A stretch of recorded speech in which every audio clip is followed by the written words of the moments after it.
कहानी की शुरुआत में हम एक लड़की को देखते हैं जो रोड के बीचों बीच अपनी जान देने के लिए सड़क पर लेटी हुई है।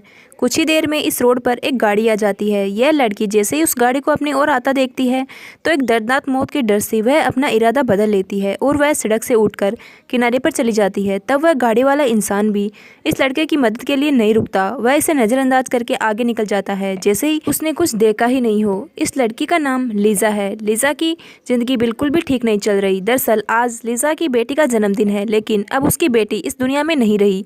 तब हम देखते हैं कि जो गाड़ी कुछ देर पहले लीज़ा को इग्नोर करके आगे निकल गई थी, उसे अपनी गलती का एहसास होता है। इसलिए वो आदमी अपनी गाड़ी रिवर्स करके लीज़ा के पास आता है। गाड़ी के अंदर बैठा एडम नाम का आदमी लीज़ा से पूछता है, क्या तुम ठीक हो? जिस पर लीज़ा जवाब देती है, हाँ मैं ठीक हूँ, मुझे कुछ नहीं हुआ। इस पर उस आदमी ने लीज़ा को बताया कि इस सुनसान इलाके से शहर काफ़ी दूर है, इसलिए अगर तुम चाहो तो मैं तुम्हें शहर तक लिफ्ट दे सकता हूँ। लीज़ा मान जाती है और फौरन उसकी गाड़ी में बैठ जाती है। सफ़र के दौरान एडम लीज़ा से पूछता है कि तुम अकेले इस सुनसान जगह में क्या कर रही थी। लीज़ा ने एडम को बताया कि आज मेरी बेटी का जन्मदिन है, जिस वजह से वो आज मुझे बहुत याद आ रही है, पर बदकिस्मती से वो अब इस दुनिया में नहीं रही और अब मैं बिल्कुल अकेली हूँ। कोई भी ऐसा नहीं है इस दुनिया में जिससे मैं अपना कह सकूँ। लीज़ा की यह बात सुनकर एडम कहता है, अच्छा इस वजह से तुम रास्ते के बीचों बीच मरने के लिए लेटी हुई थी? जवाब में लीज़ा ने कहा, मैं मरना नहीं चाहती, बस एक बार किसी तरह से अपनी बेटी से मिलना चाहती हूँ। तभी लीज़ा कार का रेडियो ऑन कर लेती है। रेडियो पर एक न्यूज़ चल रही होती है। रिपोर्टर बताता है कि जंगल में एक सीरियल किलर घूम रहा है और आज सुबह इस किलर ने 2 और लड़कियों को मार दिया। पुलिस के पास उस किलर की तस्वीर तो नहीं है, लेकिन उन्हें इसके बारे में यह जानकारी मिली है कि कातिल एक गोरे रंग का आदमी है जिसके पास ब्राउन कलर की गाड़ी है और उसके दाहिने हाथ पर एक क्रॉस का निशान है। यह खबर सुनकर लीज़ा के पैरों तले जमीन खिसक जाती है, क्योंकि रिपोर्टर रेडियो पर जिस कातिल का हुलिया बता रहा था वो कोई और नहीं बल्कि एडम ही था। उसके हाथ में क्रॉस का निशान देखकर लीज़ा बहुत ज़्यादा डर जाती है। इससे पहले कि लीज़ा खुद को बचाने के लिए कुछ कर पाती, तभी एडम अचानक जोर से कार का ब्रेक लगाता है, इससे लीज़ा का सर तेजी से कार के डैशबोर्ड से जा टकराया और लीज़ा बेहोश हो गई। कुछ देर बाद जब लीज़ा की आंखें खुली तब उसने खुद को एक अजीब से बंकर में कैद पाया जो चारों ओर से लोहे की मजबूत दीवारों से बना हुआ था। लीज़ा खुद को इस बंद जगह में कैद पाकर बहुत ज़्यादा घबरा जाती है और मदद के लिए चिल्लाने लगती है, लेकिन उसकी मदद करने कोई नहीं आया। हम देखते हैं कि लीज़ा को एक अलग तरह का सूट पहनाया गया है और उसके हाथ में एक घड़ी भी पहनाई गई है। उस घड़ी को निकालने की बहुत कोशिश करती है, लेकिन वो घड़ी इतनी मजबूत थी कि काफ़ी कोशिश के बाद भी वो उसके हाथ से नहीं निकलती। आखिर में जब उसे रियलाइज़ होता है कि इस जगह से निकलना इम्पॉसिबल है तो वह थक हार कर एक जगह में बैठकर रोने लग जाती है। तभी अचानक उस चेंबर का दरवाज़ा खुला।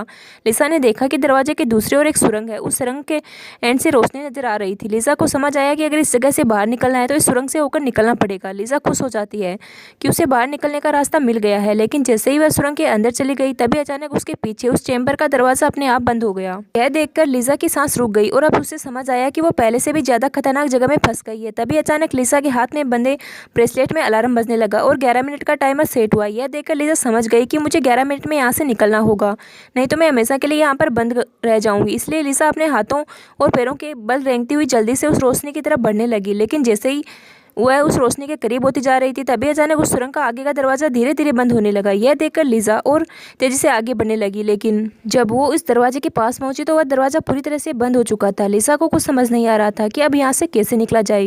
वो चीख चीख कर रोने लगी। तभी उसकी नज़र उस दरवाजे के बगल से जा रही एक दूसरी सुरंग पर पड़ी, लेकिन वो रास्ता बहुत ज़्यादा तंग था। लीज़ा को अब कोई और दूसरा रास्ता नज़र नहीं आ रहा था, इसलिए लीज़ा की हिम्मत करके किसी तरह सुरंग के अंदर चली गई और काफ़ी मुश्किलों के बाद वह उस रास्ते को पार कर लेती है और आगे बढ़ते हुए एक ऐसी जगह पर पहुंच जाती है जहां एक प्लेटफॉर्म की तरह 2 रास्ते बने हुए थे। एक रास्ता ऊपर से जा रहा था और दूसरा रास्ता नीचे से। लीज़ा को कुछ समझ नहीं आया और वह ऊपर के रास्ते को चुनती हुई घुटनों के बल आगे बढ़ने लगी, लेकिन थोड़ा आगे जाते ही नीचे का फ्लोर ऊपर उठने लगा। अगर वक्त रहते लीज़ा वहाँ से नहीं निकल पाई तो नीचे का रास्ता उसे ऊपर चिपका कर मार देगा।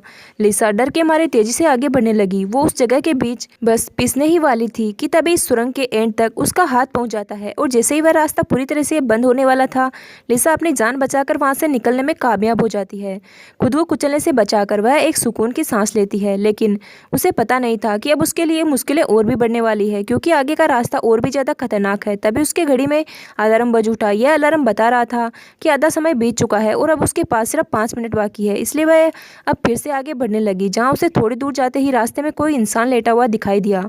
लीज़ा जब उसके करीब आई तो उसने देखा कि वह कोई जिंदा इंसान नहीं बल्कि बल्कि एक जली हुई डेड बॉडी है जिसकी हालत बहुत ख़राब है। उस लाश के हाथ पर भी वैसी ही घड़ी बंधी हुई थी जैसे लिसा के हाथों पर बंधी थी। लिसा को समझ आ गया कि यह इंसान भी मेरी तरह इस सुरंग से निकलने की कोशिश कर रहा था, लेकिन वो यहाँ से निकलने में कामयाब नहीं हो सका और मारा गया। मतलब यहाँ से निकलना इम्पॉसिबल है। इस डेड बॉडी को देखकर लिसा की यहाँ से निकलने की बची हुई उम्मीद भी टूट गई, लेकिन उसने किसी तरह हिम्मत जुटाई और इस डेड बॉडी को साइड करके आगे बढ़ने लगी। जब वो घड़ी की तरफ देखती है तो उसके पास सिर्फ 2 मिनट का टाइम बचा हुआ था, इसलिए वह और तेजी से आगे बढ़ने लगी। तभी अचानक एक मजबूत लोहे की सलाखों ने आकर उसका रास्ता रोक दिया। साथ ही उस सुरंग की दीवारों में से ढेर सारे हीटिंग पाइप निकलकर बाहर आने लगे, उस जगह को गर्म करने लगी। यह देखकर लिसा पूरी तरह से घबरा गई। वो समझ गई कि जल्द ही उसकी भी लाश उस जले हुए इंसान की तरह इस सुरंग में पड़ी होगी। उसे आगे क्या करना है कुछ समझ नहीं आ रहा था। तभी उसके पीछे दीवार का एक छोटा सा सेक्शन खुल गया, जिसे देखकर लिसा पीछे की तरफ रेंगती हुई उसके अंदर घुस गई।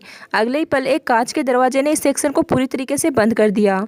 जैसे ही लिसा के हाथ में बंदी घड़ी में टाइमर 0 पर पहुंचा, तभी उन हीटिंग पाइप से आग फुहारे की तरह निकलने लगी और देखते ही देखते वो पूरी सुरंग आग की लपटों में डूब गई। लिसा जिस सेक्शन में बंद थी वह पूरी तरीके से सिक्योर था, जिस वजह से उसकी जान बच गई। कुछ देर बाद वो हीटिंग पाइप वापस दीवार में चली गई। लिसा जिस सेक्शन में बंद थी उस चैम्बर का दरवाज़ा खुल गया। लिसा ने जो कुछ भी अपनी आंखों के सामने देखा उस वजह से लिसा उस सेक्शन से बाहर नहीं निकलना चाहती थी, पर उस सेक्शन की दीवार लिसा को बाहर धकेल देती है और पहले की तरह अपने आप सुरंग से जुड़ गई। लिसा जैसे ही वहाँ से बाहर गई तभी उसकी घड़ी में फिर से 11 मिनट का टाइमर सेट हुआ। वह जैसे ही थोड़ा आगे बढ़ी तभी उस सुरंग का ऊपरी हिस्सा नीचे आने लगा और बिल्कुल उसके साथ आकर चिपक गया। बस इतना गैप बचा कि वह रेंगते हुए यहाँ से आगे निकल सके। लिसा पूरी तरीके से बेबस हो चुकी थी। वो जोर जोर से रोने लगी। जब उसकी नज़र घड़ी पर पड़ी तो वहाँ उसका टाइम खत्म हो रहा था, जिसका मतलब था कि अब से ठीक 11 मिनट बाद फिर से उस सुरंग में आग का सैलाब आएगा और लिसा को राख कर देगा। वह सोचती है कि इतनी बुरी मौत मरने से अच्छा है कि क्यों ना एक बार फिर से यहाँ से निकलने की कोशिश करे। इसलिए वह फिर से हिम्मत करके अपनी जान बचाने के लिए पीठ के बल अपने हाथों के सारे रेंगते हुए आगे बढ़ने लगी। थोड़ी दूर ऐसे ही रेंगते हुए जाने के बाद वह सुरंग खत्म हो गई और आगे पानी का एक टैंक आ गया। लिसा बहुत ज़्यादा थक गई थी और प्यास ने उसका बुरा हाल कर दिया था। वह इस तरह से लेटे हुए हाथों की मदद से पानी पीकर अपनी प्यास बुझा लेती है। जब उसने अपनी घड़ी की तरफ देखा तो अब सिर्फ 8 मिनट रह गए थे। अब पानी के अलावा उसे कोई और दूसरा रास्ता नहीं दिखा, इसलिए वह एक लंबा सांस लेते हुए पानी में ही उतर गई। पानी में उतरने के बाद टैंक काफ़ी बड़ा था। उसे अब समझ नहीं आ रहा था कि किस तरफ जाना है। वह यहाँ वहाँ पानी में निकलने का रास्ता ढूंढने लगी, मगर उसे कोई भी निकलने का रास्ता नहीं मिला। दूसरी तरफ जहाँ से वह इस टैंक में उतरी थी वह रास्ता भी बंद हो चुका था। अब उसकी सांस भी खत्म होने लगी थी। तभी टैंक में से ऊपर की तरफ एक दरवाज़ा खुल गया। लिसा जल्दी से उस दरवाजे होते हुए ऊपर निकल आई। बाहर निकलते ही उसने ज़ोर ज़ोर से सांसें ली और आगे का रास्ता तय करने लगी, लेकिन लिसा बहुत ज़्यादा थक चुकी थी। आगे बढ़ना उसके लिए बहुत मुश्किल हो रहा था और कुछ ही देर में भारी थकान की वजह से लिसा की बीच रास्ते में ही आंख लग गई। लेकिन तभी लिसा के कानों में किसी के चीखने की आवाज़ गूंज उठी। वहाँ और भी कोई था जो मदद के लिए पुकार रहा था। उसकी आवाज़ सुनकर लिसा के अंदर बचने की एक उम्मीद जाग उठी, इसलिए वह जल्दी से उस आवाज़ का पीछा करने लगी। अचानक एक जगह उसके ठीक नीचे एक दरवाज़ा खुला जिसके अंदर उबलता हुआ तेजाब था। लिसा उस तेजाब से गिरने से बाल बाल बची। वो तेजाब इतना खतरनाक था कि एक मजबूत लोहे को भी कुछ सेकंड में पिघला देता। लिसा जल्दी से अपने कपड़े का एक टुकड़ा काटती है और उसे टेस्ट करने के लिए तेजाब में डुबोती है। कपड़ा कुछ ही सेकंड में काली राख में बदल जाता है। यह देखकर बहुत ही संभल कर आगे बढ़ती है। वो अपने हाथों और पैरों को उस गड्ढे के किनारों पर रखकर उस जगह को पार करने ही वाली थी कि तभी उसका घुटना तेजाब में लग जाता है, जिससे लिसा दर्द से चीख पड़ी। खुशकिस्मती से उसके सूट की वजह से उसका घुटना गलने से बच गया, लेकिन उसके घुटने पर एक गहरा जख्म बन गया था। अच्छी बात यह थी कि अब वह मदद की आवाज़ काफ़ी करीब से आ रही थी। लिसा अपना दर्द भूलकर फिर से उस आवाज़ का पीछा करने लगी और आखिरकार वह एक लोहे की ग्रेट के पास जा पहुंची। उससे कुछ दूरी पर एक और ग्रेट थी जिसके पीछे एक आदमी था। उस आदमी ने भी लिसा की तरह हाथ में घड़ी और सूट पहना था। लिसा उससे कहती है कि देखो मेरी बात सुनो, हम दोनों यहाँ पर फंसे हुए हैं, अगर हम एक दूसरे की मदद करें तो यहाँ से निकल सकते हैं। लेकिन वह आदमी काफ़ी लंबे समय से उस सुरंग में फंसने की वजह से उसकी दिमागी हालत ख़राब हो चुकी थी। वह कभी लिसा को गालियाँ देने लगता तो कभी सॉरी कहने लग जाता। वह कहता है कि ये लोग जल्द ही वापस आएंगे और हम दोनों को मार देंगे। यह कहकर वह पागल जोर जोर से हंसने लगा। तभी लिसा देखती है कि उसके हाथ में बंदी घड़ी में 60 सेकंड की काउंटिंग शुरू हो गई है। वो हीटिंग पाइप्स दोबारा दीवारों से बाहर निकल आए हैं और इस बार बचने के लिए जो सेक्शन था वो लिसा और उस आदमी के बीचों बीच खुलता है, जिससे सिर्फ एक ही इंसान के छिपने के लिए जगह थी। अब या तो वह पागल आदमी या फिर लिसा। अगले ही पल लिसा और उस पागल आदमी के आगे जो लोहे की ग्रिड थी वह हट गई। यह दोनों तेजी से उस चेंबर की तरफ भागने लगे और दोनों एक साथ चेंबर तक पहुंचे, जिसके बाद यह दोनों एक दूसरे को मारने लगे। उस बीच कभी लिसा उस पागल आदमी को चेंबर से बाहर निकाल देती तो कभी वह पागल आदमी लिसा को बाहर धकेल देता। लेकिन आखिर में जैसे ही वक्त खत्म होने वाला होता है, लिसा उस आदमी को लात मारकर चेंबर से बाहर कर देती है। वह आदमी लिसा को पैर से पकड़कर बाहर निकालने की कोशिश करता है।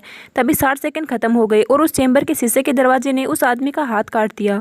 दर्द से वह आदमी चिल्ला उठा। तभी लिसा की नज़र उस आदमी के हाथ पर पड़ी जिस पर क्रॉस का टैटू बना हुआ था। उस टैटू को देखकर लिसा समझ जाती है कि यह आदमी कोई और नहीं बल्कि उसे कार में बेहोश करने वाला सीरियल किलर एडम है। अब लिसा की सारी कन्फ्यूजन दूर हो गई। पहले लिसा को लग रहा था कि एडम ने इसे यहाँ पर कैद करके रखा है, लेकिन उसकी यह सोच गलत थी क्योंकि एडम बेचारा तो अब खुद मौत के मुंह में था। इतने में ही लिसा की घड़ी पर 11 मिनट का वक्त पूरा हो गया और उस हीटिंग पाइप से निकलती तेज आग ने कुछ ही सेकंड में एडम को राख में बदल दिया। अपनी आंखों से एडम की इतनी भयानक मौत देखकर लिसा डर के मारे कांपने लगी। कुछ देर बाद सेक्शन के अंदर एक छोटे सुरंग में से एक रोबोट आता है। वह एक बहुत ही भयानक सा स्कल था। वह रोबोट लिसा को कोई नुकसान नहीं पहुँचाता बल्कि उसके तेजाब से जले हुए घुटने को ठीक कर देता है। लिसा ने उससे पूछा कि वो कौन है और उसे यहाँ क्यों लेकर आया है। जवाब में उसे रोबोट के मुंह से एक टूल निकलता है और वो टूल लिसा के सूट के साथ कनेक्ट हो जाता है। उस टूल की मदद से लिसा को फ्लैशबैक की सारी यादें आने लगती है जब वो कार में एडम के साथ थी और उसे एडम की सच्चाई का पता चलने पर एडम की उसके साथ झड़प हो गई। उस दौरान एडम ने लिसा पर चाकू से सीने पर वार किया और कार से बाहर फेंक दिया था। उसी पल लिसा को आसमान से उसकी ओर आती एक सफ़ेद रोशनी दिखाई दी थी, जिसके बाद लिसा वापस प्रेजेंट में आती है। लिसा को अब एक बात समझ आ जाती है कि उन एलियंस ने ही दरिंदे एडम से उसकी जान बचाई थी और उसे यहाँ लाए थे, लेकिन वो उसे यहाँ क्यों लाए थे यह बताए बिना ही यह रोबोट वहाँ से निकल गया। लिसा यह भी समझ जाती है कि ये लोग जो भी है वो उसे मारना नहीं चाहते, बस उसे इस गेम को पार करना होगा, तभी वह यहाँ से निकल पाएगी। लिसा अब आगे का रास्ता तय करने उस चेंबर से बाहर आ गई। एडम का कटा हुआ हाथ भी वहाँ पर पड़ा हुआ था। उसी समय लिसा को उस कटे हाथ पर टाइमर के नीचे कुछ सिंबल दिखाई दिए। लिसा उन सिंबल्स का मतलब समझने की कोशिश कर ही रही थी कि तभी एक घूमता हुआ पंखा उसकी ओर आने लगा। उसे देख लिसा अपनी जान बचाने के लिए पीछे हटने लगी और उसे बाल बाल बचती हुई एक छेद से ऊपर की सुरंग में चली गई। तभी अचानक उसे सुरंग के ऊपर से किसी के चलने की आवाज़ सुनाई दी। वह आवाज़ एक जगह पर जाकर रुक गई। उस जगह पर सुरंग का ढक्कन खुला और उसमें से एक भयानक सा क्रिएचर उतरा जो देखने में तो इंसान था लेकिन जानवरों की तरह घुर्रा रहा था। उसका शरीर पूरी तरीके से जल चुका था और उसकी आंखें सफ़ेद पत्थर की तरह चमकदार थी। तभी लिसा की नज़र उसके कटे हुए हाथ की तरफ गई। उसका कटा हुआ हाथ देखकर लिसा समझ गई कि वहाँ कोई और नहीं बल्कि एडम है जो चलने के बाद राक्षस में बदल चुका है। अब वह लिसा को मारना चाहता था। एडम की आंखें जल गई थी, इस वजह से वह लिसा को देख तो नहीं सकता था पर वह सुन सकता था। लिसा चुपचाप धीरे धीरे आगे बढ़ने लगती है, लेकिन तभी उसकी घड़ी के फर्श पर टकराने से एक हल्की सी आवाज़ गूंज उठी जिससे एडम को उसकी भनक लग गई और तेजी से लिसा को मारने के लिए उसके पीछे आने लगा। लिसा उसके हाथ लगने ही वाली थी कि तभी लिसा एक पतली सुरंग से उसे पार चली गई। एडम को कुछ नजर न आने की वजह से वह उस जगह को पार नहीं कर पाया। लिसा उस सुरंग से आगे बढ़ती हुई एक ऐसी जगह पर पहुंची जहाँ उसके पास आगे जाने के लिए दो रास्ते थे। लिसा को कुछ समझ नहीं आ रहा था कि किस रास्ते को चुनना चाहिए। वह बहुत सोचने के बाद जब उसे कुछ समझ नहीं आता है तो वह एक अंदाजे से लेफ्ट वाले सुरंग में घुस जाती है। सुरंग के बाहर एक कमरा था जिसकी चारों ओर कांच की दीवारें थी। उन दीवारों पर लिसा को उसके पैदा होने से लेकर अपनी बेटी को जन्म देने तक की सारी यादें दिखाई दे रही थी। वहाँ लिसा ने यह भी देखा कि किस तरह उसकी लापरवाही की वजह से उसकी बेटी की जान चली गई। लिसा अपनी बेटी को याद करके बहुत रोने लगती है। तभी उसने देखा कि ऊपर छत से एडम फिर से उसके पीछे आ रहा है, लेकिन लिसा उसके अपनी जान छुड़ाकर एक दूसरे सुरंग में पहुंच जाती है जहां उसने कुछ ऐसा देखा जिससे उसकी खुशी का ठिकाना नहीं रहा। उसने देखा कि उस सुरंग के खत्म होने पर बाहर नीला आसमान चमक रहा है। अपनी आज़ादी को इतने करीब से देखकर लिसा में दोबारा हिम्मत आ गई, लेकिन उस सुरंग को पार करने के लिए उसे एक कंटीले रास्ते से होकर गुजरना पड़ेगा। अब सिर्फ 60 सेकेंड का टाइम बचा हुआ था। अगले ही पल हीटिंग पाइप्स भी दीवार से बाहर निकल आए जो 60 सेकेंड खत्म होते ही उस जगह को आग से भरने वाले थे। लिसा बिना टाइम जाया किए इन कांटेदार तारों के नीचे से जाने लगी, जिससे वह कांटेदार तार उसकी बॉडी में घुसकर लिसा की पीठ बुरी तरीके से काट देते हैं। लिसा बहुत ज़्यादा तकलीफ में होती है और उसकी पीठ से बहुत ज़्यादा खून निकलने लगता है, लेकिन लिसा खुद की परवाह किए बिना धीरे धीरे आसमान की तरफ बढ़ने लगी। तभी पीछे सुरंग में चेंबर खुला जिसमें एडम जट्स में जाकर छिप गया। अब कुछ ही देर में आग का सैलाब आने वाला था। खून से लथपथ लिसा बाहर निकलने की कोशिश में थी, लेकिन बहुत ज़्यादा खून बहने की वजह से अब आगे बढ़ना उसे मुश्किल हो रहा था। उसकी आंखें धुंधली हो रही थी। तभी 60 सेकंड खत्म हो गए और अगले ही पल वहाँ आग बरसनी शुरू हुई। उससे पहले कि वो आग का सैलाब लिसा को भी अपनी चपेट में लेता, लिसा के ठीक नीचे एक द्वार खुला और वो नीचे एक चेम्बर में जा गिरी और बेहोश हो गई। थोड़ी देर बाद जब लिसा की आँख खुली तो उसने देखा कि वो फिर से उसी जगह पर आ गई है जहाँ से उसने बढ़ना शुरू किया था। यानी अब तक उसने जितनी भी मेहनत की यहाँ से निकलने की, वो सारी जाया चली गई। यह देखकर लिसा पूरी तरीके से टूट चुकी थी। तभी वो रोबोट उसकी मरहम पट्टी के लिए दोबारा आ जाता है। लिसा ने उसे मरहम पट्टी करने से रोका क्योंकि वह दोबारा यह सब दोहराने के लिए तैयार नहीं थी।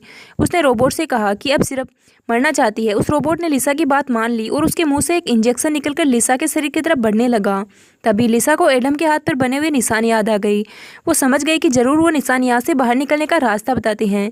इसीलिए वो अपने खून से दीवार पर एडम के हाथ पर बने हुए निशान बनाने लगी, जिसे काफ़ी गौर से देखने के बाद लिसा को पता लगा कि यह तो एरो है जो यहाँ से निकलने की डायरेक्शन बताते हैं। जैसे कि पहला एरो लेफ्ट साइड की तरफ मुड़ा हुआ था, जिसका मतलब रास्ते में आने वाली पहली 2 सुरंगों में से उसे लेफ्ट साइड वाली सुरंग के अंदर जाना चाहिए। दूसरे नंबर का एरो राइट साइड की ओर मुड़ा हुआ था, यानी पहली सुरंग को पार करने के बाद जब फिर से एक साथ 2 सुरंगें आएगी तब राइट साइड वाली सुरंग के अंदर जाना चाहिए। उसे लगा कि जरूर मेरे हाथ की घड़ी के नीचे भी इसी तरह के सिंबल्स बने होंगे जो यहाँ से बाहर निकलने की डायरेक्शन बताते हैं। यह समझते ही लिसा ने उस रोबोट से उसके जख्मों को ठीक करने को कहा। जख्मों की मरहम पट्टी होते ही वह एक नई उम्मीद के साथ फिर से इंटरनल्स में निकल पड़ी। लिसा पहले भी इन सुरंगों से गुजर चुकी थी, इसलिए वह बड़ी आसानी से उन सुरंगों को पार करते हुए आगे बढ़ने लगी और उस तेजाब से बड़े गड्ढे के पास जाकर रुक गई। वहाँ उसने अपनी घड़ी को तेजाब में जलाकर उसे अपने कलाई से अलग किया। उसकी कलाई पर भी ठीक वैसे ही सिंबल्स थे जैसे एडम के हाथ पर थे, बस उनमें थोड़ी बहुत चेंजिंग थी। लिसा उस जली हुई घड़ी को अपने हाथों में लिए हुए आगे बढ़ने लगी और उस जगह पर पहुंच गई जब उसने पहली बार इन 2 टनल्स में से लेफ्ट वाले टनल को चुना था। लेकिन सिंबल्स के मुताबिक सही सुरंग राइट वाली है। वो जल्दी से राइट वाली सुरंग में चली गई, जहाँ आगे जाकर उसे 2 और सुरंगें मिली जिनमें सही सुरंग लेफ्ट वाली थी। इसी तरीके से लिसा अपने हाथ पर बने निशान की मदद से हर बार सही रास्ता चुनकर आगे बढ़ रही थी। लेकिन तभी एक बार फिर से एडम उसके पीछे पड़ गया। यहाँ लिसा समझदारी से काम लेते हुए एडम को गुमराह करने के लिए एक सुरंग के अंदर अपनी घड़ी फेंक दी और खुद दूसरे सुरंग में छिपकर बैठ गई। एडम घड़ी की आवाज़ का पीछा करते दूसरे सुरंग में घुस गया। एडम के जाते ही जब लिसा ने अपनी कलाई पर बने सिंबल्स चेक किए तो उसे पता चला कि उसने एडम को जिस सुरंग में भेजा था वह सही सुरंग थी। यह देखकर लिसा बहुत ज़्यादा परेशान हो गई। अब लिसा के पास कोई दूसरा रास्ता नहीं था, इसलिए वो धीरे से एडम जिस टनल में था वो भी उस टनल में घुस गई। यह टनल काफ़ी अजीब सा था। ऐसा लग रहा था कि यह टनल जैसे किसी बड़े जानवर का पेट हो। लिसा धीरे धीरे आगे बढ़ने लगी। थोड़ा सा आगे जाकर उसने देखा कि उसकी घड़ी सामने पड़ी हुई है, लेकिन एडम भी वहाँ पर मौजूद है। एडम अब चूंकि देख नहीं सकता था, इसलिए लिसा चुपके से उस घड़ी को उठा लेती है। पर तभी घड़ी में 60 सेकंड बचे होने का अलार्म बजने लगा, जिसकी आवाज़ में एडम को लिसा की भनक लग गई। वह दोबारा लिसा का पीछा करने लगा। उसे बचने के लिए लिसा जिस रास्ते से आई थी उसी रास्ते में वापस भागने लगी। उस वक्त लिसा की घड़ी में 60 सेकंड्स का काउंटिंग शुरू हो चुका था और सुरंग से हीटिंग पाइप से निकल आए थे। साथ ही सुरंग में बचाव चेंबर भी खुल चुका था। लिसा जल्दी से उस चेंबर में जाकर छिप गई। एडम भी वहां तक पहुंच जाता है, लेकिन अब काफी देर हो चुकी थी क्योंकि उस चेंबर को शीशे के दरवाजे ने बंद कर दिया था। यहाँ लिसा एडम को चिढ़ाने के लिए उसे मिडिल फिंगर दिखाती है, पर बदकिस्मती से इस बार आग बरसाने वाले हीटिंग ट्यूब्स आग बरसाए बिना ही अंदर चले गए, जिसके बाद चेंबर का दरवाजा भी खुल गया और अगले ही पल एडम लिसा पर टूट पड़ा। लिसा भी खुद को बचाने के लिए एडम से लड़ पड़ी और उस शैतान के सर को अपने पैरों से दबाने लगी। पीछे से चेंबर की दीवार भी लिसा को आगे की तरफ धकेलने लगा, जिससे उस शैतान एडम का सर कुचल गया और फाइनली लिसा को एडम से छुटकारा मिल गया। लिसा अब अपने रास्ते पर आगे बढ़ने लगी, जहां आगे चलकर उसे वापस 2 रास्ते मिले। उसकी कलाई पर बने सिंबल्स के मुताबिक उसे राइट वाली सुरंग से जाना था और यह उस भूल भुलैया की आखिरी सुरंग थी। लेकिन तभी लेफ्ट वाली सुरंग से एक लड़की बाहर निकल आई। उसे देखकर लिसा की आंखें खुली की खुली रह गई और वह रोने लगी, क्योंकि यह लड़की कोई और नहीं बल्कि उसकी बेटी नीना थी। नीना के मरने के बाद से लिसा ने जीना ही छोड़ दिया था। उसकी बस यही एक ख्वाहिश थी कि वह किसी तरह नीना से मिल पाए और आखिरकार आज उसकी एक ख्वाहिश भी पूरी हो गई। नीना ने अपनी माँ लिसा से कहा कि अब दोबारा मुझे फिर से अकेला मत छोड़ना, जिस पर लिसा ने जवाब दिया, नहीं बेटा, मैं हमेशा तुम्हारे साथ रहूंगी। जिस पर नीना कहती है, तो फिर आओ मेरे साथ लेफ्ट वाले टनल में चलो। लिसा रोते हुए बोली, नीना, मैं तुम्हें फिर से खोना नहीं चाहती, लेकिन सच तो यह है कि तुम पहले ही मर चुकी हो और मेरी मंजिल दूसरी सुरंग है। इतना कहकर लिसा वहां से जाने लगी। पीछे से नीना उसे पुकारती रही, लेकिन लिसा दिल पर पत्थर रखकर उस सुरंग से बाहर निकली। बाहर आते ही लिसा फूट फूट कर रोने लगती है। उसके बाद लिसा ने बिना बिना समय गवाए प्राइट वाली सुरंग में घुस गई, जहाँ उसे सुरंग के अंत में खुला आसमान दिख रहा था। वो खुश होकर तेजी से आगे बढ़ने लगी, लेकिन तभी उसके रास्ते में 3 लोहे के ब्लेड्स आ गए जो लगातार तेजी से ऊपर नीचे हो रहे थे, जिन्हें पार करने का मतलब था खुद के टुकड़े करवाना। लेकिन लिसा को हर हाल में यहाँ से निकलना था, इसलिए उसने गौर किया कि उनमें से पहला ब्लेड हर 4 सेकंड्स में एक बार नीचे आ रहा है। लिसा उसके करीब पहुंची और वह ब्लेड ऊपर गया तो 4 सेकंड पूरे होने से पहले झट से उस पार चली गई। उसके बाद वह दूसरे ब्लेड के पास पहुंच जाती है। इसी तरह दूसरा ब्लेड हर 3 सेकंड्स में नीचे आ रहा था। लिसा ने हिम्मत दिखाते हुए उसे भी पार कर लिया, लेकिन लास्ट वाला ब्लेड सिर्फ 2 सेकंड्स में नीचे आ रहा था, जिसे पार करना लिसा के लिए बहुत ही मुश्किल था। पर आज़ादी की चाहत में लिसा ने उसे भी पार तो कर दिया, लेकिन बदकिस्मती से उसका पैर ब्लेड के बीच आकर कट गया। लिसा का दर्द से बुरा हाल हो गया था, लेकिन लिसा अपने पैर की परवाह किए बिना सुरंग के एंड तक पहुंच जाती है, जहां उसे खुला आसमान नजर आ रहा था। लेकिन जैसे ही अपना हाथ सुरंग से बाहर निकालने के लिए आगे बढ़ाया, उसका हाथ सामने लगा स्क्रीन पर जा लगा, जहां खुले आसमान का वीडियो चल रहा था। यह देखकर लिसा बहुत ज़्यादा मायूस हुई। उसने कहा, मैंने तो सब कुछ किया जो मुझे करने को कहा गया था। उसके बाद वो पागलों की तरह हंसने लगी। तभी सुरंग से हीटिंग पाइप्स निकल आए, क्योंकि अब कुछ देर बाद 11 मिनट का टाइम खत्म होने वाला था। लिसा अब सुकून से मौत का इंतजार करने लगी, लेकिन इस बार वो हीटिंग पाइप्स उसे जलाए बिना ही वापस सुरंग में चली गई। तभी अचानक सुरंग का ऊपर का हिस्सा खुल गया और एक तेज रोशनी लिसा पर पड़ी। लिसा का शरीर अपने आप हवा में उड़ने लगा और उस रोशनी में समा गया। थोड़ी देर बाद जब लिसा की आंख खुली तो उसने खुद को एक झरने के किनारे पाया, जिसे देखकर लिसा के चेहरे पर मुस्कान वापस लौट आई। वहाँ पर नीना भी मौजूद थी। लिसा ने नीना से पूछा, क्या मैं मर चुकी हूँ? इस पर नीना ने कहा, तुम्हारा शरीर एक बार नहीं बल्कि अब तक कई बार मर चुका है। लिसा ने फिर से पूछा कि अब यहाँ मुझे क्या करना है, जिस पर नीना ने जवाब दिया, यहाँ तुम्हें बस जीना है और कुछ नहीं करना। यहाँ पर हमें पता चलता है कि जिस जगह पर लिसा अब मौजूद थी वो जगह दुनिया नहीं बल्कि कुछ और ही थी और किसी स्वर्ग से कम नहीं थी। इस फिल्म की शॉर्टकट एक्सप्लेनेशन यह है कि लिसा जब एडम के साथ कार में सफर कर रही थी, तब एडम ने लिसा पर चाकू से वार करके उसे मार दिया था, जिसके बाद वह सीधा नरक पहुंची। वहाँ उसके पाप धुल गए और एंड में वह स्वर्ग जा पहुंची। इसी के साथ यहाँ कहानी खत्म हो जाती है।